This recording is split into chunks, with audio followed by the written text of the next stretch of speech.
This show is produced by the Hartman Media Company. For more information and links to all our great podcasts, visit hartmanmedia.com.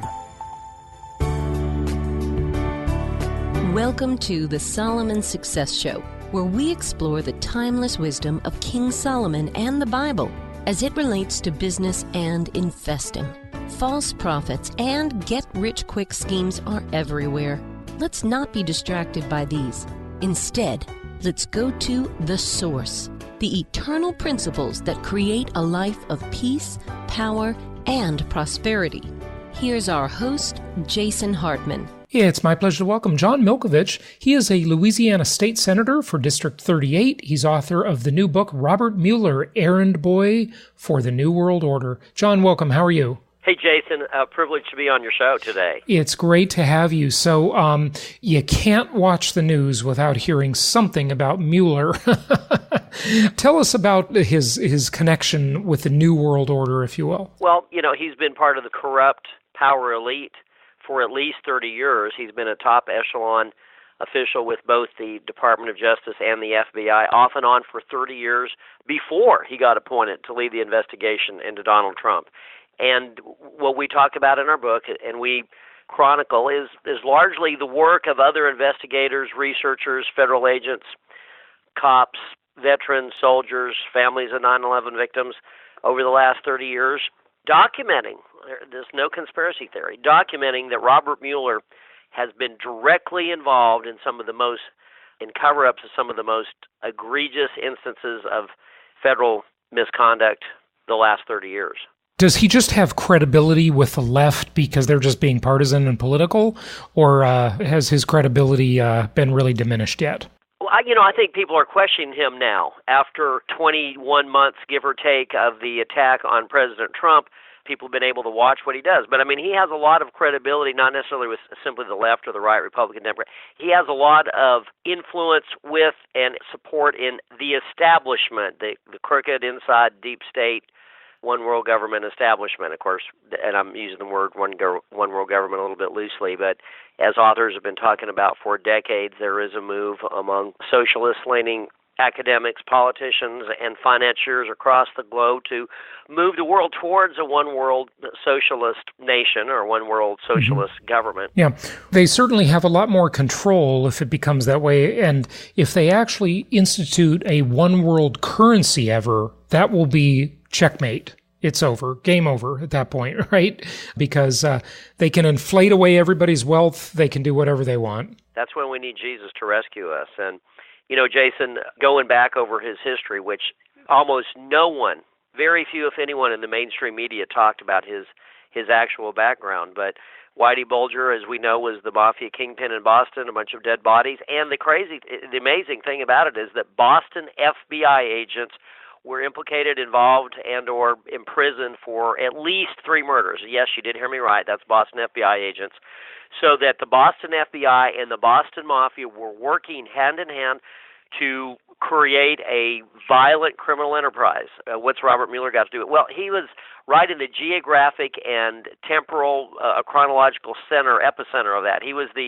In Boston, he was the first and assistant U.S. attorney, and later an acting U.S. attorney in Boston for over 5 years, while Whitey Bulger was working hand-in-hand with the feds to kill people and run a criminal racketeering operation. Pan Am 103, you're too young to remember that, Jason. I'm not. December 21st, 1988. That's the Lockerbie bombing, right? Pan Am 103 takes off from London, headed to the United States, blows up in midair, 270 lives lost.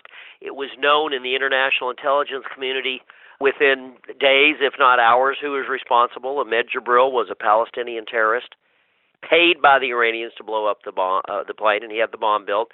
Mansour al-Qassar was a Syrian drug lord who helped get the bomb on board the plane through a paid-off network of baggage handlers. And then crooked CIA officials gave the green light for the flight to take off, knowing that there was a bomb on board and that the passengers would probably end up dead. So we knew who the guilty parties. Robert Mueller led the United States part of the investigation into Pan Am 103. And what did he do? All of the guilty parties got off. Jabril didn't spend a millisecond behind bars. Alcazar, the guy who helped get the bomb on board, got a pass. The CIA officials got a basically get-out-of-jail-free card. And instead of going after the guilty parties, Mueller helped target 2 Libyan intelligence officers who had about as much to do with it as special ed teachers in Dumas, Texas. That was just a distraction, right? Oh, my goodness, yeah. And to get the guilty parties off, and of course that was some international politics behind there. We were looking for allies. And what would be Mueller's motivation for this, though? Do you think Mueller was getting a payoff or some kind of power exchange, or is it just sort of this deep state, mysterious, nobody really knows exactly the motivations sometimes? He is an individual whose career trajectory has been propelled by his willingness to take orders from corrupt members of the deep state. And, I don't want to hurt people's feelings, but he did the bidding of the Bushes, the Clintons, and the Obamas. I mean, it's that simple. He was appointed to the FBI 1 week before 9/11 by President Bush Jr. Barack Obama brought him on for another 2 years. And really, we know that he's been closely aligned with the Clintons. He covered up their role in the real Russian collusion, which was transferring 1/5 of America's uranium to the Russians. And many analysts, including Dr. Jerome Corsi, believe the Clintons got paid for that. They got $100 or $200 million or more stuffed into the Clinton Cash Foundation in connection, many believe, with their transfer in America's uranium to the Russians.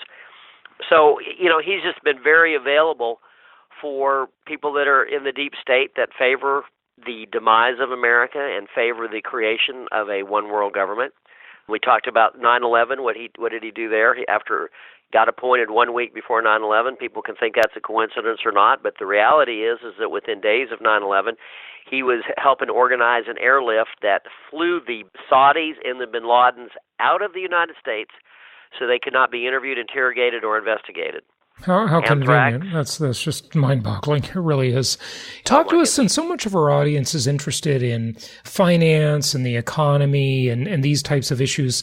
Talk to us about his BCCI investigation, the Bank of Credit and Commerce International. The Banks of Crooks and Criminals International, some people call it. Well, in the 90s, Bush Sr. brings them in, and here we go, another Mueller cover-up. These are big boys that are involved in international terrorism, drug trafficking, and illegal arms sales. And this is not millions like they accused Paul Manafort. This is billions with a B. Mueller comes in and makes sure that all or almost all the big boys get off with a slap on the wrist or no criminal penalty at all. So it was a cover-up where Mueller was brought in to sweep evidence under the rug. So we've got the Whitey Bulger. He covers up for the Boston mob and the Boston FBI working in collusion. He covers up for the murderers of the passengers on Pan Am 103. He covers up for the perpetrators, the principals of BCCI.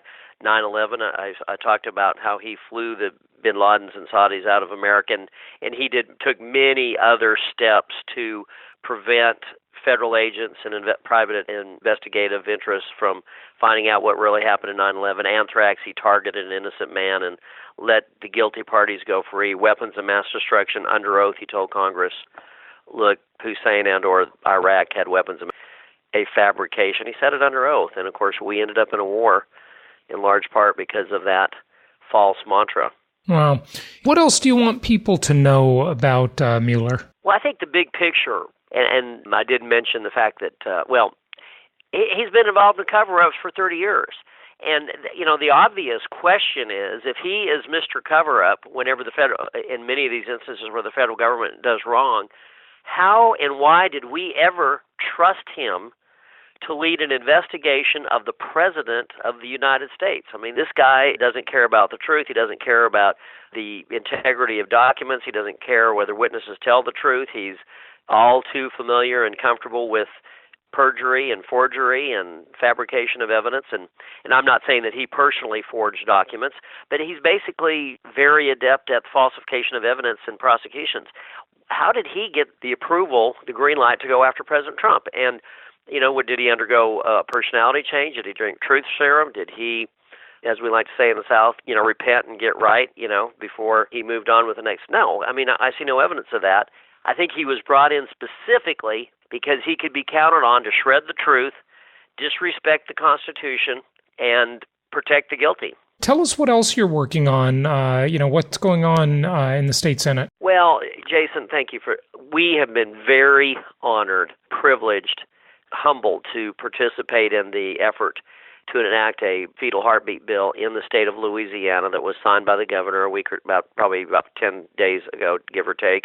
And basically what the bill says is that if the heartbeat of an unborn baby may be medically detected, it is illegal to kill that baby. Once you can detect a heartbeat in the unborn baby, you cannot kill it. So the only question I ask is that the folks on the left, the pro-abortion people, will say, well, sometimes you can have the heartbeat before the woman realizes she's pregnant.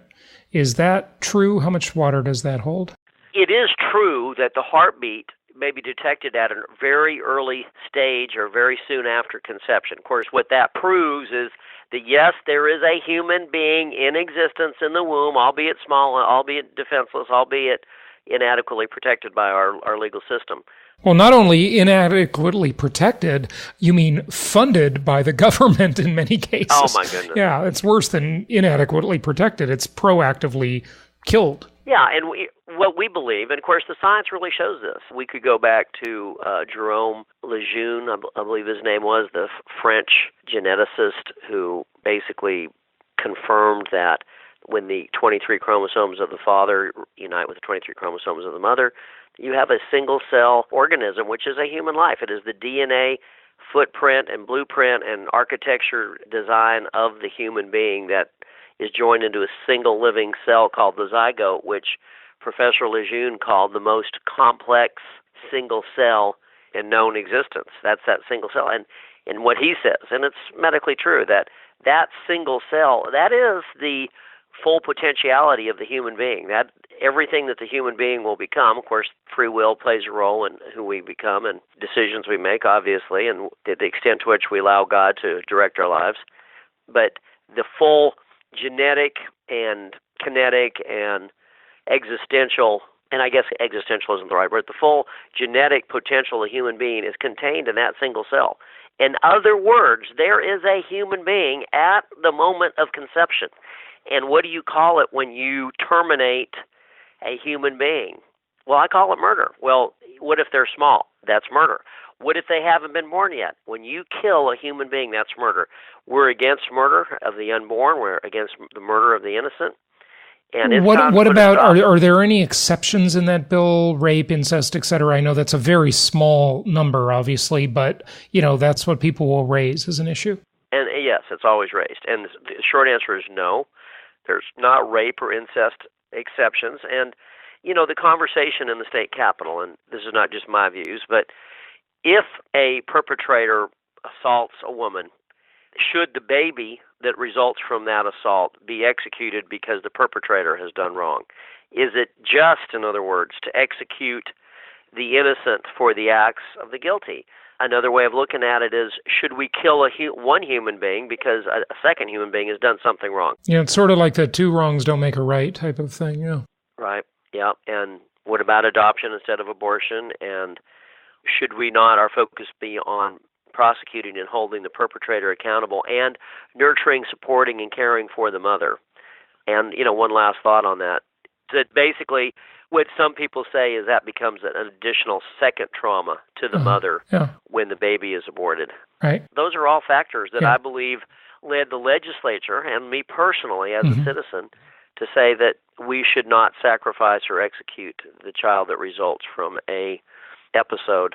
Obviously people can vote with their feet because this is not a federal law. They can simply leave Louisiana and, there's states that border you and they can go get their abortion there. Should abortion be a states' rights issue in the first place? What a great question. I mean, yes, but then you talk about, what about the federal Constitution? Do I believe the federal Constitution protects life? Honestly, and this is a simplistic view, and some constitutional scholars may cringe, but I believe that human life, including the life of the unborn, I believe it's protected by the state, under state constitutions. I believe it's protected under the federal Constitution. Right. But what I'm saying is what we have now is not the case. So, should it be up to each state? I mean, why can't a state, make their own decisions, right? This is how our country was set up basically as a republic, right? Where we can, have states have some latitude in their own decisions in these things. I mean, certainly if you think about it, murder is a state crime, right? So why wouldn't it be up to an individual state? The federal government, I don't think, unless it's like an act of terrorism or crosses borders or something, they don't prosecute murderers. States do, right? So, I mean, how does that come into play, I'm not sure I could have said it as well as you just did, but I agree 1,000% with what you just said. I'm going to have to tape record that and write it down. There you go. Feel free. Back on the deep state issue for just a moment. The deep state is so entrenched, and it seems that Trump is trying to change things. Is he going to be successful? Is he risking, his presidency, his life?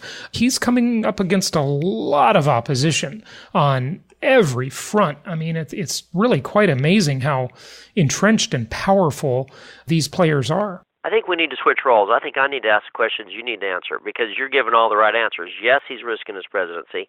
Yes, he's risking his life. Yes, he is making a difference. And yes, I do believe he's going to be reelected. But I agree with everything you just said. That's all true. Yeah. What's going on in your economy? Are you considered a business-friendly state? It's interesting to see this migration of people voting with their feet, as we talked about with abortion, right? And just moving and migrating to the business-friendly states. It's, they're leaving New York and California in droves, and I think rightfully so. I'm from California, and I left because I kind of stole the phrase from Ronald Reagan. I didn't leave California. California left me. Oh, my goodness. Yeah. That's such a great point. These are some things that come to my mind, and you can improve on this analysis, I'm sure, Jason. But number one, excessive taxation versus fair taxation. Everyone should do their part, but companies should not be getting soaked. And I don't believe the middle class should carry the tax burden for multi-billion-dollar corporations. I don't. But I do believe that taxes should be reasonable and fair and generally lower. Number two, in order to get there, you got to reduce the size of government. And that needs to happen, I believe. And then issues 3 and 4 and 5 are maybe not in this order. I think crime has got to be dealt with. We're going backwards in some respects in Louisiana because what we're saying is that if juveniles commit crimes, they should get a slap on the wrist. They shouldn't have to see the inside of a jail in many instances. They shouldn't get disciplined in the schools. They shouldn't have a record. They shouldn't guess every time they commit a crime, you take them to Dairy Queen and get them a milkshake. I mean, it's and I understand these children. I've been blessed to work in children's ministry and work with kids that don't have parents, don't have family structure. But we have to deal with crime, and I think that's number one. You hold kids accountable.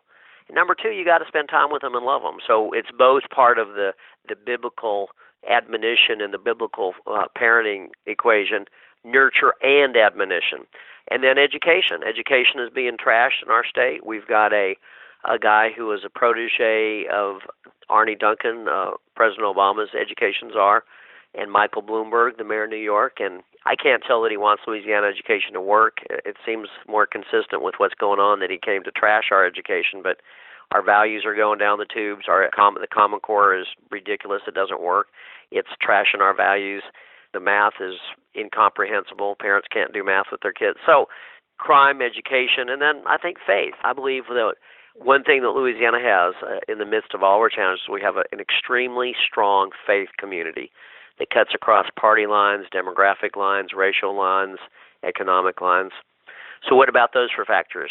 Yeah. Less tax, less government, crack down on crime, work with kids. Let's get back to basics in education, discipline, respect, and values.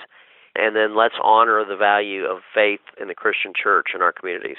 Well, certainly part of this migration that we're seeing is not just people voting with their pocketbook and going to the more business-friendly places, but they're also going to places where they share the politics and belief systems of other residents there. And it's pretty interesting what's happening. Well, good stuff. Give out your website and tell people where they can find you. Listen, Jason, thank you so much for allowing to come on the show. And next time, I'm going to ask all the questions. You're going to give all the answers, because I think... Well, I'm not a politician, but... Well, hey, I'm not sure if I am either, but you got the right answers. Jason, our book is available on Robert Mueller errandboy.com. That's Robert Mueller errandboy.com.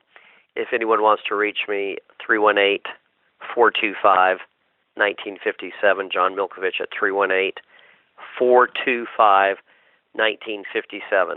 Senator John Milkovich, thanks for joining us. You're doing a great job out there. Keep up the good work, Jason.